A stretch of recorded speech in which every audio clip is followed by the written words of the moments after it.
O tema que nós vamos estudar nesta manhã está no livro de Filipenses. Eu quero agradecer ao pastor Eliezer pela oportunidade de pregar, né? Lá no Pará existe um ditado, o pessoal sempre costuma dizer que onde tem pastor, ovelha não berra. E onde tem um líder aí da associação, da união, enfim, o pastor distrital fica sentadinho ouvindo, né?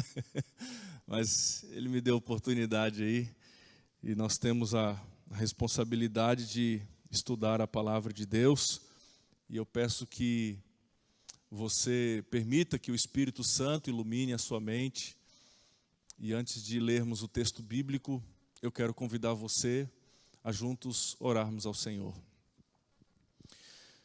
Pai querido, neste momento temos a Bíblia aberta, oportunidade de ouvirmos mais uma vez a Tua voz.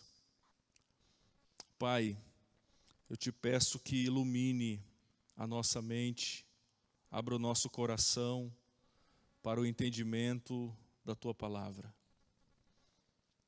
Fica conosco, nos abençoe neste momento, em nome de Jesus. Amém. Filipenses capítulo 2, nós vamos ler a partir do verso 5. Também cumprimentamos os nossos amigos, nossos irmãos que estão em casa, assistindo aqui a mensagem no aconchego do lar. Recebam aí o nosso abraço, o nosso carinho também. Filipenses capítulo 2, verso 5 em diante, o texto diz assim: Tenham entre vocês o mesmo modo de pensar, ou em outras versões diz, o mesmo sentimento de Cristo Jesus, que mesmo existindo na forma de Deus, não considerou o ser igual a Deus, algo que deveria ser retido a qualquer custo. Pelo contrário, ele se esvaziou, assumindo a forma de servo, tornando-se semelhante aos seres humanos e reconhecido em figura humana. Ele se humilhou, tornando-se obediente até a morte e morte de cruz. Por isso, também Deus o exaltou sobremaneira e lhe deu o nome que está acima de todo nome, para que ao nome de Jesus se dobre todo o joelho nos céus, na terra e debaixo da terra. E toda língua confesse que Jesus Cristo é o Senhor, para a glória de Deus Pai. Eu agradeço muito a Deus, irmãos, pela oportunidade que Ele me concede de, nesta manhã, estudar um assunto tão profundo, teológico, prático. Eu me sinto pequeno diante desta responsabilidade, mas eu tenho certeza de que Deus está aqui, o Espírito Santo há de nos conduzir no estudo. E eu espero que o estudo desta manhã, a palavra de Deus, possa tocar profundamente o teu coração. E a gente possa sair daqui transformado, conscientes do que Deus espera, a resposta que Deus espera de cada um de nós. O texto que nós lemos, ele faz parte da carta que Paulo enviou aos irmãos de Filipos, aos filipenses. Vocês sabem que esta igreja recebia um carinho muito especial de Paulo, porque a igreja de Filipos era uma igreja missionária, uma igreja que apoiou muito o ministério de Paulo. Quando ele estava em Tessalônica, ele diz que ele recebeu donativos, recebeu ofertas para que ele pudesse se sustentar e pudesse dar continuidade ao seu trabalho ali em Tessalônica. Quando ele estava em Corinto também, os irmãos de Filipos enviaram também ofertas para Paulo. E quando ele estava preso em Roma, a igreja de Filipos enviou seu servo Epafrodita para levar uma oferta para Paulo. Então, irmãos, nos chama a atenção o fato de que esta era uma igreja muito missionária, uma igreja que tinha uma visão assim de expansão do reino de Deus. Mas esta era uma igreja também que tinha os seus problemas internos. Tinha algumas dificuldades ali. E Paulo trata desses problemas quando ele fala que havia partidarismo, ou seja, haviam pessoas ali que trabalhavam desde que o nome aparecesse. Tinha gente ali em Filipos que só pensava em si mesmo ou em si mesma e não nos outros. Paulo chega a ilustrar ali o problema, falando a respeito de uma discórdia que havia entre duas irmãs. Nós encontramos aí no capítulo 4, verso 2, ele diz: peço a Evódia e peço a Sintique que no Senhor tenham o mesmo modo de pensar. Essas duas irmãs representam ali, ou representavam uma certa discórdia que existia entre os irmãos. Em um dado momento, as duas se desentenderam e eram líderes e trouxeram ali um certo desconforto, um clima assim muito ruim para a igreja. E Paulo então diz às irmãs: olha, eu estou orando para que vocês se entendam, para que vocês se reconciliem, para que vocês tenham o mesmo pensamento. Paulo, irmãos, como que ele tratou desses problemas e como que ele trabalhou com esta igreja? Paulo, ele usou a teologia para tratar de assuntos pastorais e tratou de assuntos pastorais ensinando a teologia, ensinando a palavra.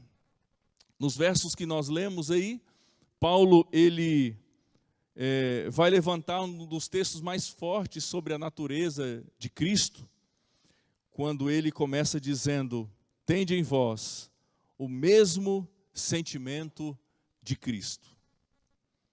Em outras palavras, Paulo está dizendo: todos os problemas de vocês serão resolvidos se vocês desenvolverem no coração de vocês o sentimento de Cristo. Eu não sei se você já parou para analisar e entender a profundidade desta verdade, irmãos. Todos os nossos problemas, e nós temos problemas, todos nós temos, como membros, como pessoa, como igreja, enfim, todos os problemas, eles poderiam ser resolvidos facilmente, se desenvolvêssemos ou tivéssemos o mesmo sentimento de Cristo. Paulo aqui, em outras palavras, está dizendo também que a religião, o cristianismo, significa seguir uma pessoa. A nossa referência, o nosso modelo é Cristo Jesus.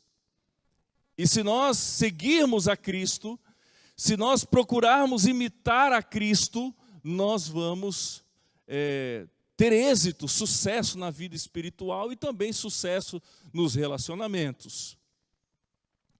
No verso 6, Paulo fala que Jesus Cristo, ele não quis por usurpação ser igual a Deus. E é interessante, irmãos, que Jesus Cristo não estaria usurpando nada se ele reivindicasse o seu direito, certo? Porque ele é Deus. Mesmo que as pessoas critiquem, mesmo que muitos não aceitem esta verdade, isso não muda nada o fato de que ele é Deus. Mas a Bíblia diz que ele se esvaziou. Ninguém tira a essência de que ele é Deus, ele é coeterno com o Pai e o Espírito Santo, mas ele se esvaziou. Isso aconteceu na encarnação, se transformou em um embrião, em um bebê, em um homem.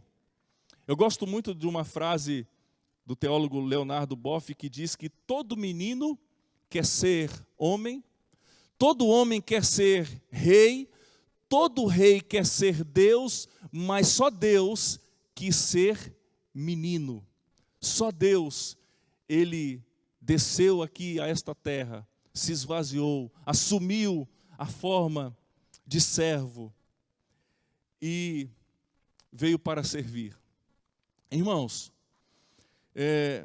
quando a gente vê essa verdade, Jesus Cristo, ele se esvaziou, caberia aqui uma reflexão, uma pergunta: será que eu tenho me esvaziado?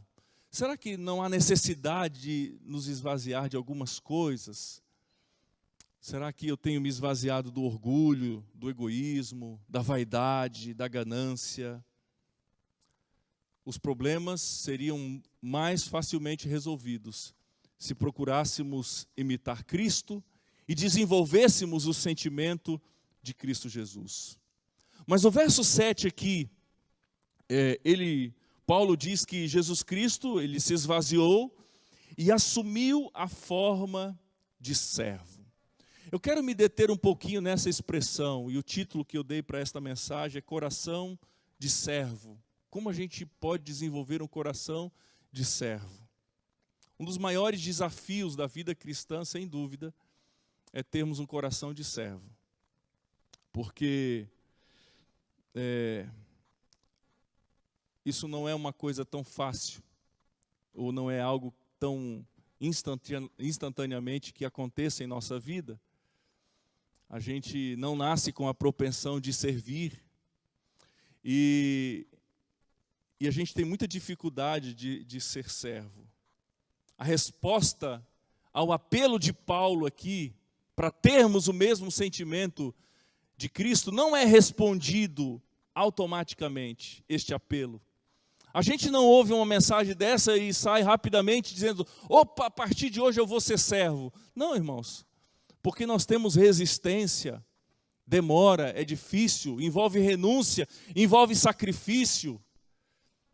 Paulo, depois que ele se transformou em Paulo, né, no chamado ali no caminho de Damasco, ele ficou 3 anos no deserto lá da Arábia, para depois assumir o ministério. Moisés, antes de libertar o povo de Israel, ele precisou aprender a ser servo e teve que ficar 40 anos no deserto de Midian, cuidando de ovelhas. Então, irmãos, não é algo simples, não é algo fácil. Deixa eu contar aqui um pouquinho da minha vida. Os meus pais, eles conseguiram colocar no coração dos 3 filhos o sonho de ir estudar no colégio interno. E eu me lembro das histórias, meu pai contando que ele saiu do Mato Grosso, ele trabalhava lá na roça, e ele conseguiu comprar uma passagem. Hoje não funciona isso, mas naquela época funcionou. Ele conseguiu comprar uma passagem só de ida para o colégio. Chegou lá, o diretor disse, não tem vaga aqui. Ele disse, olha, então vocês vão ter que pagar minha passagem de volta, porque eu não tenho dinheiro.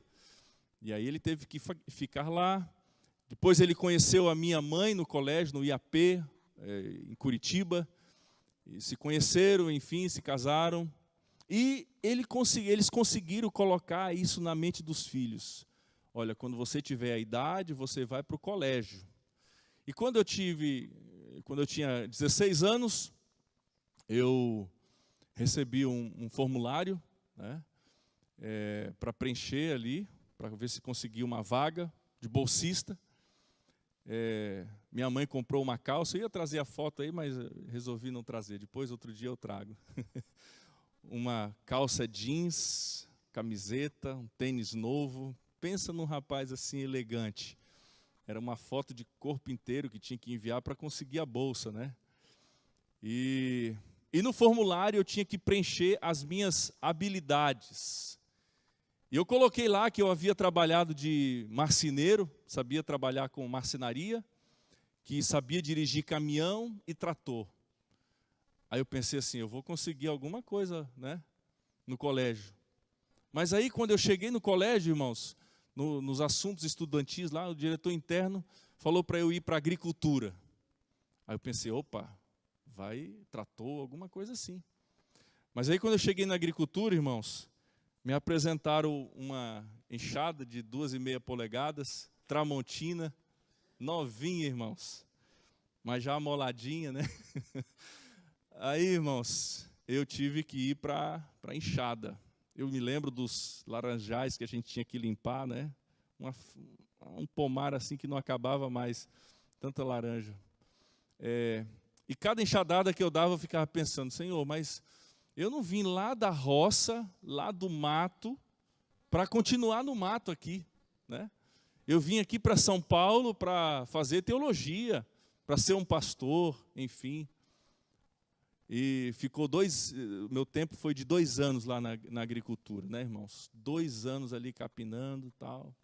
E um dia, na capela do ensino médio, na segunda-feira, o professor Vanderlei Gazeta, que era o chefe da informática do colégio, ele bateu no meu ombro e disse assim, meu apelido era Pará, né? Falou, Pará, você quer trabalhar no laboratório de informática?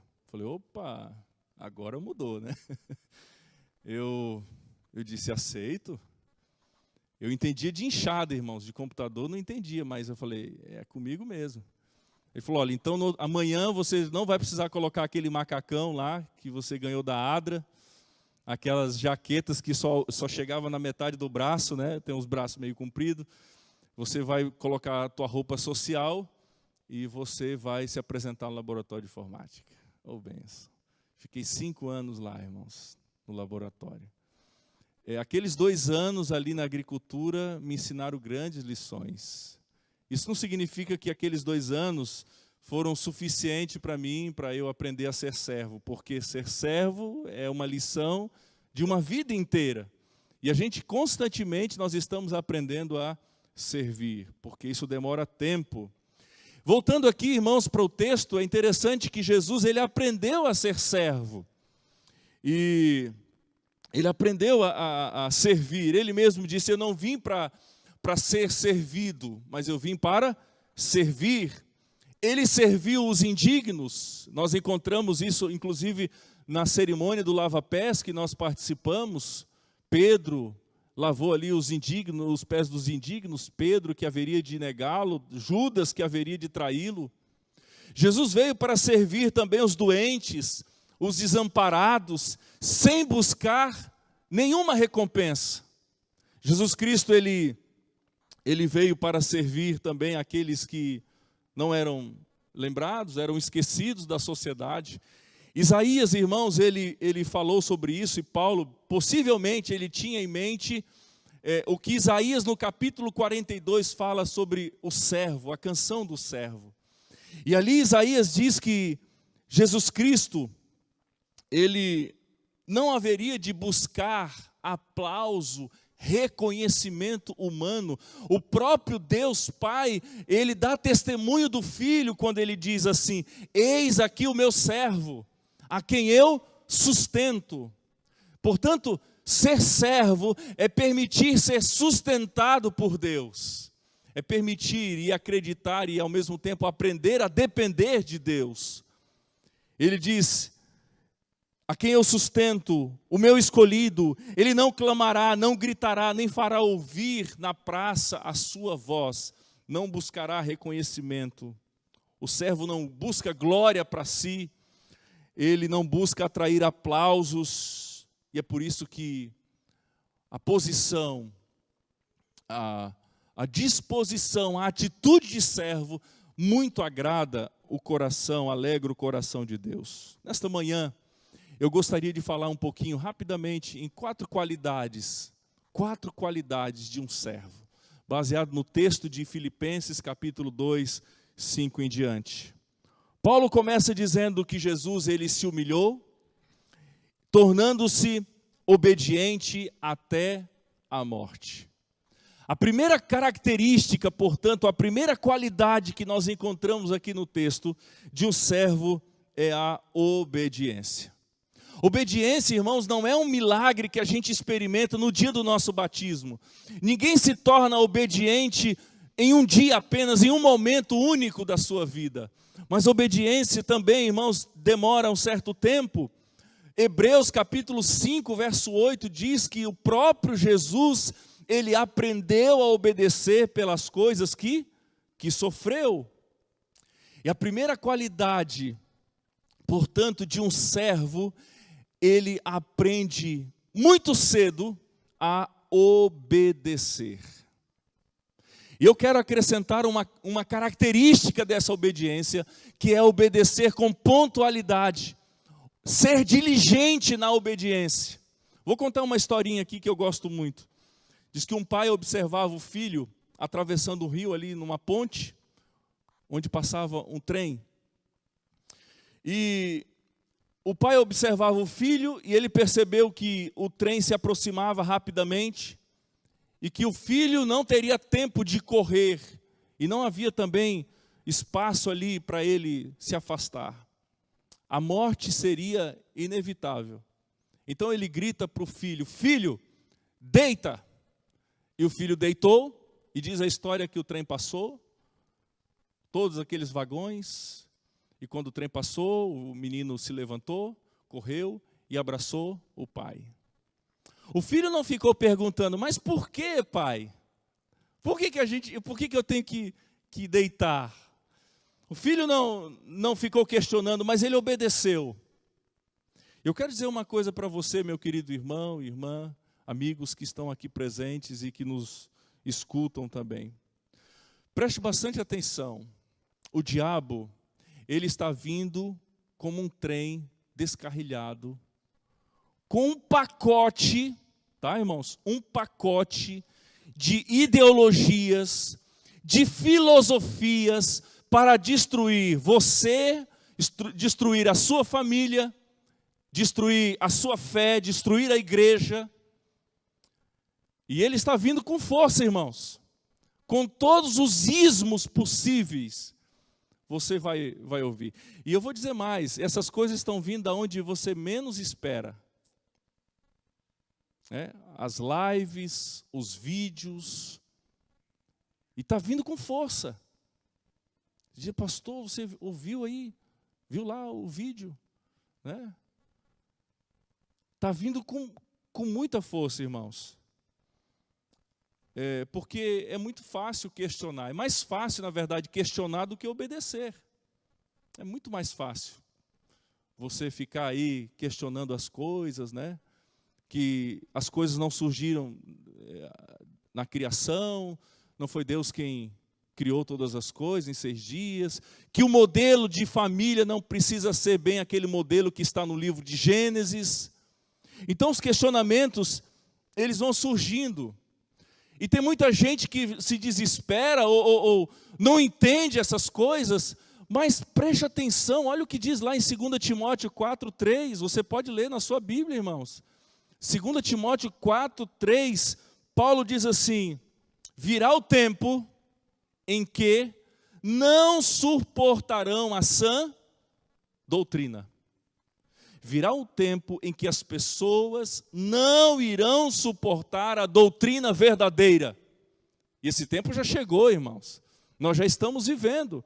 E por não suportarem a doutrina, a sã doutrina, o texto continua, ao contrário, sentindo coceira nos ouvidos, juntarão mestres para si mesmos, segundo os seus próprios desejos. Nós já estamos vivendo essa realidade. Já estamos vivendo. Você pode questionar? Claro que sim. Você pode continuar duvidando também. Mas enquanto você alimenta a dúvida, enquanto você dá ouvido a essas ideologias, a essas filosofias seculares do mundo hoje, o inimigo ele vai destruindo a sua casa, vai destruindo a sua fé, vai destruindo a sua família. Então é preciso estar atento, é preciso estar com os olhos, ter discernimento para a gente perceber o erro da verdade. Você é livre para fazer as suas escolhas, querido jovem. Talvez você pense assim, mas eu não preciso de regras, eu não preciso de mandamentos, isso são coisas ultrapassadas. Ok, você pode pensar assim. Você não é livre, você é livre para fazer as escolhas, mas você não é livre para abrir mão ou se livrar das consequências. Mas você é livre para escolher o que bem entende. Deuteronômio capítulo 30, no discurso ali, Moisés ele coloca, olha, vocês escolhem a morte, a vida, a bênção ou a maldição. Mas ao mesmo tempo que você questiona e você pensa essas coisas, Deus está dizendo, meu filho, eu conheço você, eu conheço do que você é feito, foi eu quem criei você. E é por isso que eu estabeleci, por isso que eu te dei os mandamentos. Por isso que eu estabeleci limites para você ser feliz, para você viver em paz. Queridos, quem é desobediente vive de perdas e fracassos. Perdas e fracassos. E é por isso que o servo de Deus, a qualidade que é latente na sua vida é a obediência. Eu não estou dizendo que tem que ser uma obediência cega, obediência com entendimento, mas ele obedece. Ele aprende muito cedo a ser obediente. Se você professa ser um seguidor de Cristo, essa qualidade de servo, ela precisa ser desenvolvida em sua vida. Porque Jesus diz assim, olha, vocês são meus amigos, se vocês fizerem o que eu vos mando. E por que a gente obedece, irmãos? A gente obedece porque a gente confia no plano de Deus para a nossa vida. A gente confia. O ser humano, ele vai se apegar a alguma coisa. Ele vai acreditar em alguma coisa. Nós escolhemos acreditar em Deus. Nós escolhemos confiar em Deus. E quando você decide fazer isso, você aprende a obedecê-lo. A segunda qualidade que nós encontramos na vida de um servo é a qualidade da fidelidade. A Bíblia diz, voltando aqui, no verso 7, diz assim, pelo contrário, ele se esvaziou, verso 8, perdão, ele se humilhou, tornando-se obediente até a morte. E Paulo diz, tem de vós o mesmo sentimento de Cristo. Eu pergunto para você nesta manhã, até onde vai a tua fidelidade? Cristo foi fiel, e é por isso que nós temos esperança de salvação, porque Cristo foi fiel até a morte. Até onde vai a tua fidelidade? Até quando as circunstâncias forem favoráveis para você dizer que é um adventista do sétimo dia, para você dizer que é um cristão? Até onde vai a tua fidelidade? Enquanto a igreja estiver aberta, enquanto não for difícil se posicionar do lado certo, Cristo foi fiel até a morte. A gente lê Apocalipse capítulo 2, verso 10, se eu não me engano, e ali diz que ser fiel até a morte, o quê? Dar-te a coroa da vida. Parece um tanto distante, irmãos, esse texto para a gente aplicar, né? Como assim, pastor? Ser fiel até a morte? A gente não entende muito bem isso daí, porque nós temos uma vida tranquila, relativamente falando. Não temos perseguição, estamos aqui próximo ao meio-dia, com a igreja aberta, oportunidade de cultuar, de estarmos juntos, reunidos. Não temos lá essas dificuldades, muito embora muitas coisas foram limitadas, restritas, né? Mas a gente tem oportunidade, liberdade de culto. Mas até onde vai a nossa fidelidade? Esta é a segunda grande característica do servo. Ele é fiel. Ele aprende a ser fiel a Deus em todas as coisas. Eu me lembro que ano passado eu visitei a irmã Euclídia, desta igreja aqui. E fui visitá-la depois de um bom tempo. Ela não está vindo, inclusive, não a vi. Questão da pandemia e tal. E depois que a gente conversou, ali oramos juntos, ela foi lá no quarto dela, pegou a Bíblia e abriu a Bíblia assim, e nas páginas da Bíblia estava 6 meses, seu dízimo e a sua oferta ali, separadinho, né? Ela entendeu o que é ser um servo fiel, independente das circunstâncias, independente da situação, ela permaneceu firme no Senhor. A terceira qualidade, irmãos, do servo, ele expressa o seu amor também nos relacionamentos. Ele é obediente, ele é fiel, mas ele ama a Deus e esse amor também é refletido nos relacionamentos. No capítulo 2, o verso 2 a 4, Paulo diz assim aos irmãos de Filipos: então completem a minha alegria, tendo o mesmo modo de pensar, tendo o mesmo amor e sendo unidos de alma e mente. Não façam nada por interesse pessoal ou por vaidade. Paulo está dizendo, tenham o mesmo modo de pensar, sejam amigáveis, sejam corteses, tratem bem uns aos outros. Deixa eu contar um negócio aqui que eu fiquei muito feliz. Essa semana, o pastor Rodrigo e eu, nós fomos visitar uma senhora, e ela disse assim, pastor, eu estou com saudade da igreja. Eu já tomei a primeira dose. Assim que eu tomar a segunda dose, eu vou voltar para a igreja, porque eu tenho saudade, porque esta foi uma igreja que me acolheu. Para um pastor isso aí é uma notícia maravilhosa, né?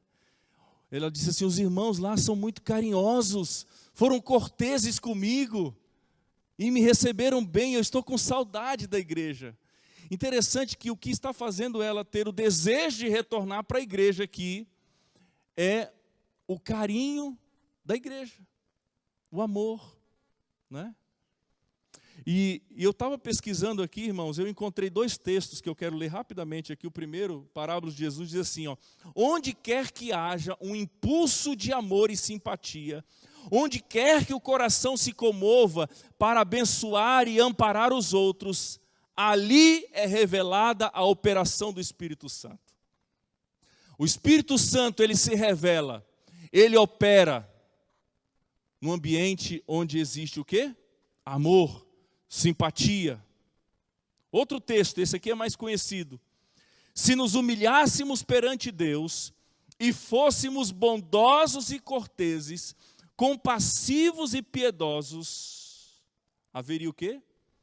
Uma centena de conversões à verdade, onde existe apenas agora uma. Não é preciso fazer muita coisa.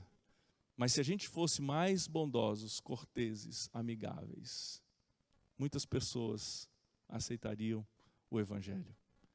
Então, que tal se hoje a gente pedir para Deus, Senhor, me ajude a ter essa qualidade de servo, a ser mais amorável, amigável. E talvez todos nós já sejamos assim, mas às vezes a gente não expressa, a gente tem que expressar um pouco mais, né? A pandemia dificultou um pouco, a gente não pode abraçar, não pode apertar a mão, enfim. Mas existe uma pesquisa que diz que uma pessoa que entra na igreja, ela tem 7 segundos para decidir se ela vai retornar ou não.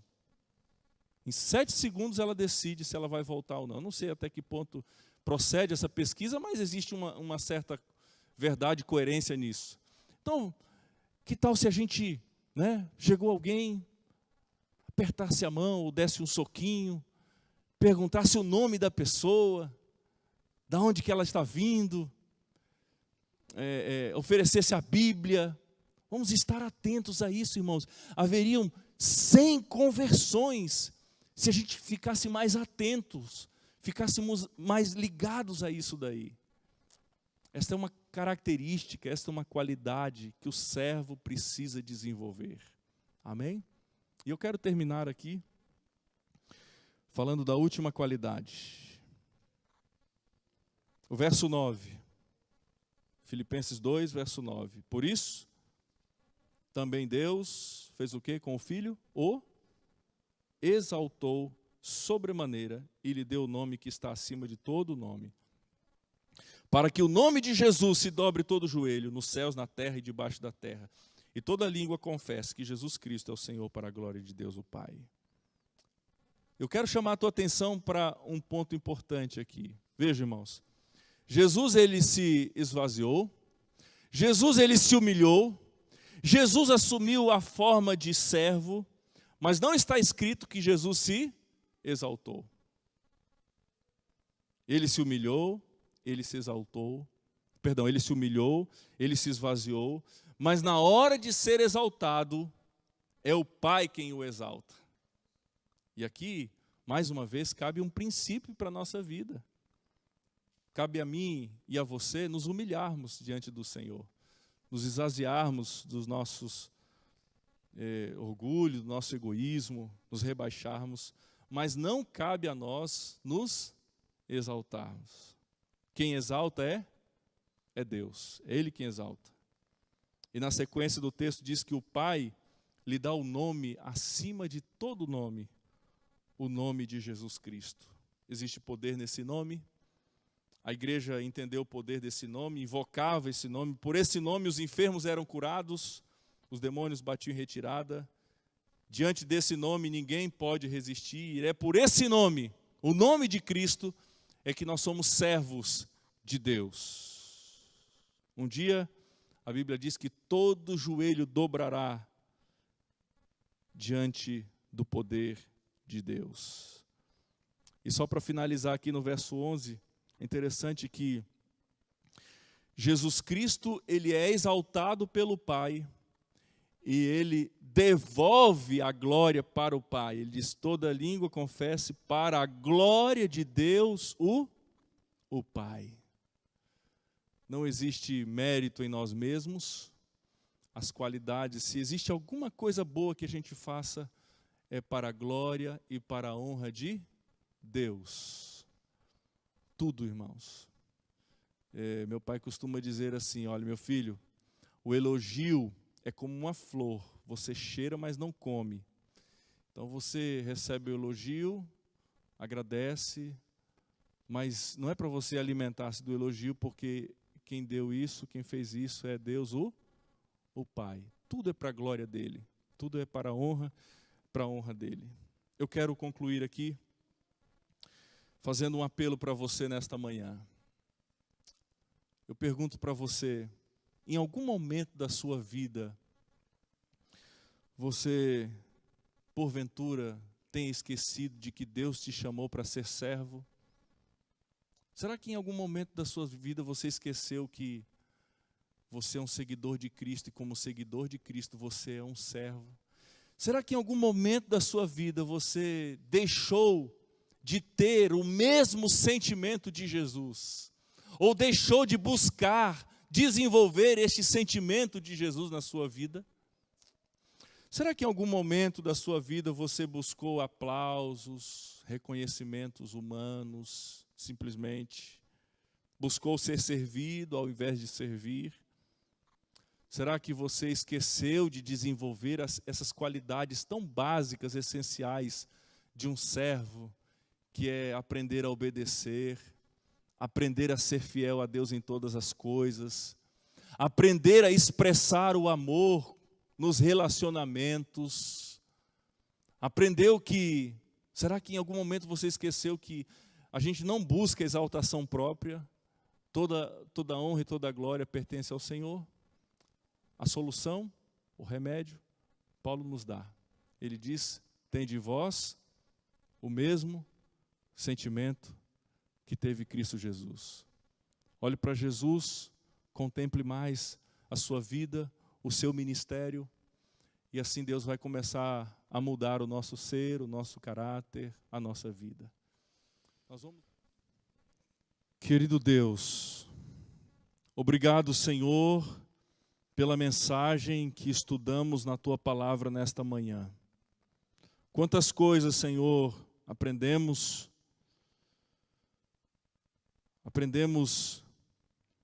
o que o Senhor espera de cada um de nós. Ajuda-nos, Senhor, a desenvolvermos um coração de servo, a termos o mesmo sentimento que teve Cristo Jesus quando veio a esta terra. Mas nós reconhecemos, Senhor, entendemos que esta não é uma lição fácil de ser aprendida, praticada, porque envolve renúncia, envolve sacrifício, envolve entrega.